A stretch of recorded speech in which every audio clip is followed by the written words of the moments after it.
Go here in the front. Thank you, Afreen, and thank you, Kamala, for doing this. And I'm sorry, I mispronounced your name. Kamala. Okay, I'm sorry for that. So my question, I have a couple of questions on Bangladesh and Indo-Pacific, obviously, Afreen, to you. How does the U.S. plan to align the Indo-Pacific strategy with Bangladesh, considering its emergence as an authoritarian regime? And over the years, we heard harsh criticism from the Prime Minister about the Indo-Pacific strategy. And also, what is your how you will align with the new authoritarian government of Bangladesh? I know I've accounted a question from you.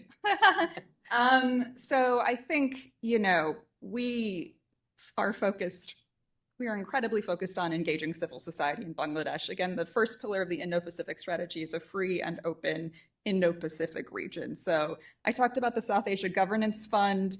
We're working with farmers in Bangladesh that were struggling to obtain government services, but that's just one small facet. We're working with labor organizers. We're working with a whole range of civil society actors. And our goal in doing so is to really build up civic space in Bangladesh, preserve civic space, build democratic institutions over the long term.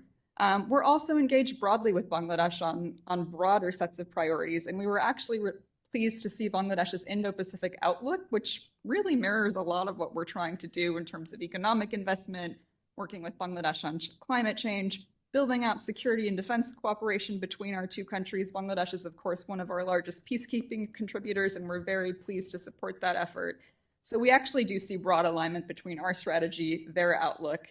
But in response to your question on how we're going to continue to engage on the democracy and human rights issues moving forward, again, our focus is really civil society. Thanks. In light of the Biden administration's commitment to reflecting the will of the people of Bangladesh, what specific measures the U.S. undertaking to facilitate that return back to democracy? And we have seen some criticism. I can refer the Wall Street Journal piece that U.S. is pushing back for democracy promotion in Bangladesh. So what is your stand right now? As we have seen lots of leverage on Bangladesh for democracy and voting rights and uphold the human rights.